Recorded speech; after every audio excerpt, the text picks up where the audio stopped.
बाकी इनका क्या है sir, I am new, if I start now so crack in 2-3 month jam, क्या अप्रोच एंड स्ट्रैटेजी क्या रहनी चाहिए?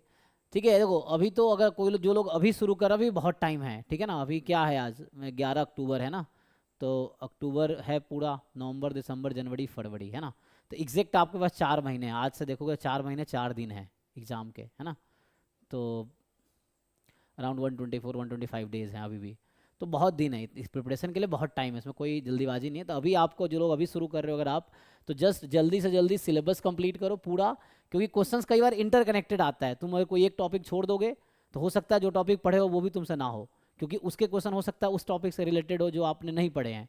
तो इसलिए सिलेबस 100% कंप्लीट करो, मतलब भले तुम उसमें परफेक्ट ना हो, लेकिन मेंटली प्रिपेयर्ड रहो कि तुमने 100% सिलेबस पढ़ा है ना, ये है, तो मतलब अपने तरफ से, क्योंकि क्या है ना, मेंटली अगर तुम हो कि नहीं ये टॉपिक मैंने पढ़ा ही नहीं, तो वो क्वेश्चन आ गया तो पहले ही फियर में खत्म हो जाएगा, कर ही नहीं पाओगे। तो इसलिए मेंटली प्रिपेयर्ड हो जाओ कि 100% सिलेबस करना है, मतलब कर लो 100%, एंड PYQs भी 100% सॉल्व करो, ठीक है, और पॉसिबल हो तो कम से कम 4-5 बार तो जरूर सॉल्व करो, ठीक है ना, क्योंकि फर्स्ट टाइम में बहुत ज़्यादा मुश्किल लगेगा, सेकेंड टाइम थोड़ा आसान, थर्ड टाइम और आसान, 5वें बार और आसान, जब चौथे 5वें बार करोगे ना, सब कुछ ऐसा लगेगा तुम्हें सब आ गया, तुम्हारा कॉन्फिडेंस बहुत है ना हाई हो जाएगा, तो उससे फिर आपको लगेगा कि ना एग्जाम तो निकल जाएगा।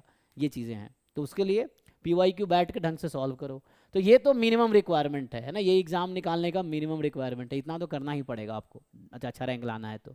उसके बाद जितना कर सकते हो करो, प्रैक्टिस क्वेश्चन सब कहीं से करेक्ट करो, है ना, चाहे हमारा DPP सॉल्व करो या मॉक टेस्ट करो या जो भी कर सकते हो, बुक के एग्जाम्पल एक्सरसाइज करो, है ना, एग्जाम्पल एक्सरसाइज आप इस प्रोसेस में भी कर सकते हो, सिलेबस करते टाइम भी you can solve example exercise of some book, ठीक है, आसान के लिए, क्योंकि PYQ कई बार बहुत मुश्किल लगेगा आपको, क्योंकि PYQ एक लेवल है तो मुश्किल लगेगा, तो उस समय सिलेबस के दौरान यू कैन स्टार्ट, कोई भी बुक उठा लो बेसिक सा, प्रसन्ना साहू का, गुप्ता कपूर वाला, या कोई भी एक स्टैंडर्ड, रोहित की अगर कर पाओगे तो रोहित की देख लो, तो उसके एग्जाम्पल्स आप कर सकते हो जस्ट समझने के लिए।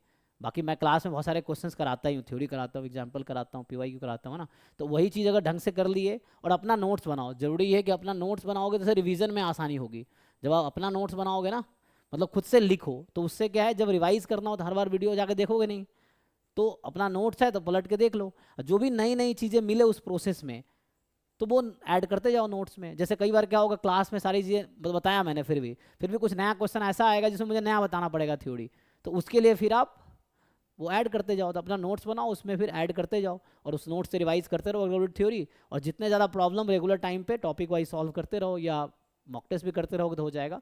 तो उसके लिए एक स्ट्रैटेजी बना लो, मतलब सिलेबस भी रेगुलर रिवीजन चाहिए, topic wise problem solving revision चाहिए रेगुलरली, फिर मॉक टेस्ट अगर कर रहे हो तो मॉक टेस्ट भी डेली एक एक या वीकली 2-3, अभी अभी तो बहुत टाइम है, लास्ट के 1 महीने में मॉक टेस्ट कर लोगे तो भी अच्छा है, जरूरी नहीं कि अभी से मॉक टेस्ट 100% करना ही है, अभी पहले बेस बनाओ, बेस बनाने के लिए सिलेबस ढंग से करो, उसको ढंग से रिवाइज करो, क्वेश्चन जितने ज़्यादा टॉपिक वाइज प्रैक्टिस कर सकते हो वैसे कर लो, है ना। अभी जैसे अगर आप सिलेबस देखोगे तो कितने यूनिट का है, तो जैसे ऐसे डिवाइड कर सकते हो तुम, जैसे इसमें देखोगे तो टोटल जो है ना, सेक्शन 1, 2, 3, यहाँ 3 सेक्शन ये हो गया, फिर यहाँ 4 से 12, तो टोटल जैम में 12 सेक्शन है ना, तो 12 डिफरेंट टॉपिक्स है, तो तुम ऐसे डिवाइड कर सकते हो, या तो वीकली एक दिन में 2-2 करोगे, एक सप्ताह में एक बार पूरा रिवाइज हो जाएगा, वैसे कर सकते हो, तो अपना स्ट्रैटेजी बना लो जैसे बना सकते हो एक्सपेरिमेंट करके। बट यही है, ठीक है ना, प्रोसेस यही है, सिलेबस, PYQ, देन प्रैक्टिस करो क्वेश्चंस DPPs के थ्रू या मॉक टेस्ट के थ्रू, है ना। ये मॉक टेस्ट में भी 2 तरह के हैं, मॉक में unit wise mock test is like DPP, unit wise mock test solve करोगे DPP जैसा ही तो है, उसमें 100 यूनिट वाइज टेस्ट है, अगर करोगे तो वो DPP जैसा ही है टॉपिक वाइज। फिर फुल लेंथ मॉक टेस्ट कर सकते हो, ये भी 100 है, तो इस तरह से है। और DPPs तो यूनिट वाइज है, DPPs है ना 600 के करीब, 650, 625 या 630 तक का DPP अपलोड हो चुका है, उसमें एक DPP में 10 क्वेश्चन है जो अभी अपडेटेड है, तो 600 के करीब 625 DPP अपलोड हो चुके हैं, तो उसमें 6250 क्वेश्चन हैं, और ये अच्छे लेवल के क्वेश्चन हैं, तो ये भी कर सकते हो। देखो टाइम लिमिटेड है और सबके लिए लिमिटेड है, तो ये नहीं सोचना कि हमारे लिए सिर्फ लिमिटेड है, ठीक है, तो इसलिए टेंशन लेने की जरूरत नहीं है, आप जितना कर सकते हो करो, उतना ही काफ़ी अच्छे रैंक के लिए। मैं फिर बता रहा हूँ, आप में से ही बच्चा रैंक लाएगा, पिछले साल जिन बच्चों के रैंक लाए वो भी आपके जैसे ही थे, कोई नया बच्चा रैंक कहाँ से लाएगा, जो तैयारी कर रहा है उनमें से ही रैंक आएगा, तो जो बच्चे अभी आप देख रहे हो जो अच्छा एफर्ट्स कर रहे हैं उनका ही रैंक आना है, ये चीज़ें हैं, तो जो बच्चे मेहनत कर रहे हैं रैंक उनका, आप अगर कर रहे हो तो आपका अच्छा रैंक आएगा, ये मानो। इतना कंपटीशन इस फील्ड में है नहीं, JAM MS में इतना कोई कंपटीशन नहीं है, जो बच्चा थोड़ा बहुत एफर्ट्स डाल रहा है उसका अच्छा रैंक आ जाएगा। ये है। सर सॉल्व पीवाईक्यू मिल जाएगा क्या? हाँ है ना, ड्राइव मेलोडी है, 2005 से 25 तक रिटर्न सॉल्यूशन है। उसमें जाओ, देखो एक फोल्डर है जैम एमएस ईयर वाइज, उसमें एक बुक होगा 2005 से 2018 तक वाला, अमित मित्रा सर है ना उनका है। एक बुक है जिसमें 2018 से 2025 का सॉल्यूशन है। और सबसे अच्छा तो मैं सजेस्ट करूंगा, जिनका सिलेबस हो गया ना, you make your own solution. मतलब तुम क्या करो, 2000 आज बैठो 2025 के पेपर सॉल्व करो। अब 60 क्वेश्चन है, हो सकता है इसमें से आपके 15 क्वेश्चन ना हो, तो वो मैं अभी कराऊंगा, अभी स्टार्ट करूंगा। ये सिलेबस खत्म हो जाएगा ना, तो डेली एक एक पेपर का डिस्कशन होगा। तो ये मान लो 25 से ही स्टार्ट करूंगा मैं भी। तो बेटर है पहले तुम खुद अपना सॉल्यूशन लिखो, सिलेबस पहले कंप्लीट कर लो। मतलब अपने तरफ से मान लो कंप्लीट हो गया, एक बार पूरा टॉपिक पढ़ लो जितना हो रहा है, फिर ईयर वाइज सॉल्व करो। 25 का पेपर है, खुद अपना सॉल्यूशन लिखो। 2024 का खुद तुम अपना सॉल्यूशन लिखो, 60 के 60 क्वेश्चन का सॉल्यूशन खुद से लिखो। जो नहीं हो रहा है तो उसके लिए अब हेल्प लो, चाहे वीडियो सॉल्यूशन है, रिटर्न सॉल्यूशन है, ग्रुप में पूछ लो, मुझसे पूछ लो, ये चीज़ें हैं। बट एंड में ऐसा होना चाहिए कि आपको 60 के 60 क्वेश्चन का सॉल्यूशन आना चाहिए, मतलब आपके पास, आपके है ना, ये है। मैं तो कहता हूँ है ना, जैसे कई ग्रुप में कई सारे पढ़े होंगे, तुम देखोगे नेहा ने सॉल्यूशन उस टाइम बनाए थे जिसके जैम में, उसमें 30s में रैंक था ना, 31 आई थिंक में भी। तो उसने ड्राइव में पढ़ा होगा, बहुत सारे बच्चों के सॉल्यूशन पढ़े होंगे। मैंने कहा था कि उसमें क्या, हर तुम अपना एक नोटबुक बनाओ, 25 का सॉल्यूशन लिखो, 24 का लिखो, 23 का लिखो, इस तरह 2005 तक के एक एक पेपर के एक एक क्वेश्चन का सॉल्यूशन लिख लो जैम एमएस का। ये हो गया। अब इसको एक बार, दो बार, तीन बार कर लिए तो तुम परफेक्ट हो जाओगे, तुम्हें लगेगा कि बहुत कुछ आता है। और यही बच्चे हैं जो टॉप 50 में रैंक लाते हैं। अगर इतना तुमने सच में कर लिया एंड तक ना, और इतना अच्छे से आ गया तुम्हें, तो पक्का है कि तुम्हारा टॉप 50 में रैंक आएगा।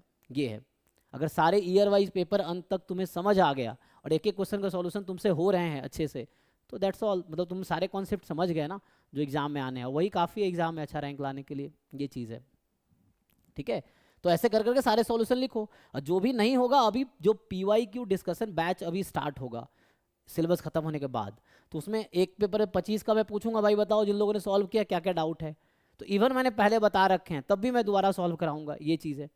तो इसमें वो बच्चे भी होंगे जो मॉक टेस्ट बैच में है या रिकॉर्डेड बैच में, सबको ये एक्सेस रहेगा पीवाईक्यू सॉल्यूशन बैच का। सब लोग लाइव में आके पूछ सकते हैं, चाहे जो मॉक टेस्ट में है, चाहे जो रिकॉर्डेड बैच में है ना, चाहे डिफरेंट बैचेज में जो हैं। तो उस तरह से है, एकलव्या में है वो भी, है ना, अलग अलग बैचेज हैं। तो किसी बैच के बच्चे आएंगे तो वो पूछ सकते हैं। तो आप खुद से अपना सॉल्यूशन लिखो, 25 से 5 तक का 21 साल का पेपर है ना। इसमें ही अराउंड आपके पास ऑन एन एवरेज देखोगे तो इधर है ना, उधर 60 है, इधर 30 क्वेश्चन आते थे। तो 15 से 25, 11 साल हो गए ना, तो 11 गुने 60, ठीक है, 660 क्वेश्चन ये हो गए। एंड बाकी जो पुराने रह गए उधर 10 साल, 10 गुने 29 है ना, 290। तो यही तुम जोड़ लोगे ना, अराउंड रफली लिखूँ तो 1000 क्वेश्चन तो यही है आपके पास। मतलब जिनको प्रैक्टिस क्वेश्चन कम पड़ रहा है, मतलब ये कह रहा हूँ इस पूरे पेपर में मिला के टोटल अराउंड 1000 क्वेश्चन है 2005 से 25 तक। अगर सारे पेपर सॉल्व कर लोगे JMMS का, तो इसमें ही अराउंड तुम्हारे 1000 क्वेश्चन है। फिर गेट का भी तुम कर सकते हो, है ना। गेट एसटी का 2025 से लेके 2019 तक स्टैटिस्टिक्स का था, तो इसमें वही क्वेश्चन करो जो तुम्हारे जैम से रिलेटेड है। तो मान लो उसमें अराउंड 50 क्वेश्चन जैम से रिलेटेड है, या 50 नहीं, पैंता है ना, 65 क्वेश्चन आते हैं गेट में। तो 15 तो एप्टीट्यूड होते हैं, वो हटा दो, तो 50 हो गया, तो 40 ही लगा लो, है ना। तो 250 क्वेश्चन अराउंड अप्रॉक्स 250 क्वेश्चन यहाँ से मिल जाएंगे तुम्हें सॉल्व करने का। तो इस तरह से है, ठीक है। तो अभी फोकस करो सिलेबस पीवाईक्यू। मॉक टेस्ट अभी जो लोग दे रहे हैं बहुत अच्छा है, नहीं भी दे रहे हो तो लास्ट के 1-2 महीने में मॉक टेस्ट कर लोगे तो भी इनफ है ना। 200 मॉक टेस्ट प्रैक्टिस के लिए, अगर आपके पास सिलेबस हो गया है, पीवाईक्यू हो गया, यू कैन सॉल्व इट, है ना। लेकिन अगर नहीं हो पा रहा, पहले ये कंप्लीट कर लो, लास्ट के 2 महीने 3 महीने, है ना, अभी 4 महीने से ज़्यादा टाइम है। तो अभी सिलेबस पीवाईक्यू पे अच्छी पकड़ बनाओ, बहुत बार रिवाइज करो पूरा सिलेबस को, बहुत बार क्वेश्चन सॉल्व करो पीवाईक्यूज को, या नॉन पीवाईक्यूज भी अगर कर रहे हो तो। एंड देन लास्ट के 2 महीने, 2.5 महीने, 2 महीने, 1 महीने मॉक टेस्ट कर लो ठीक से, चेक करने के लिए कितना आता है बस।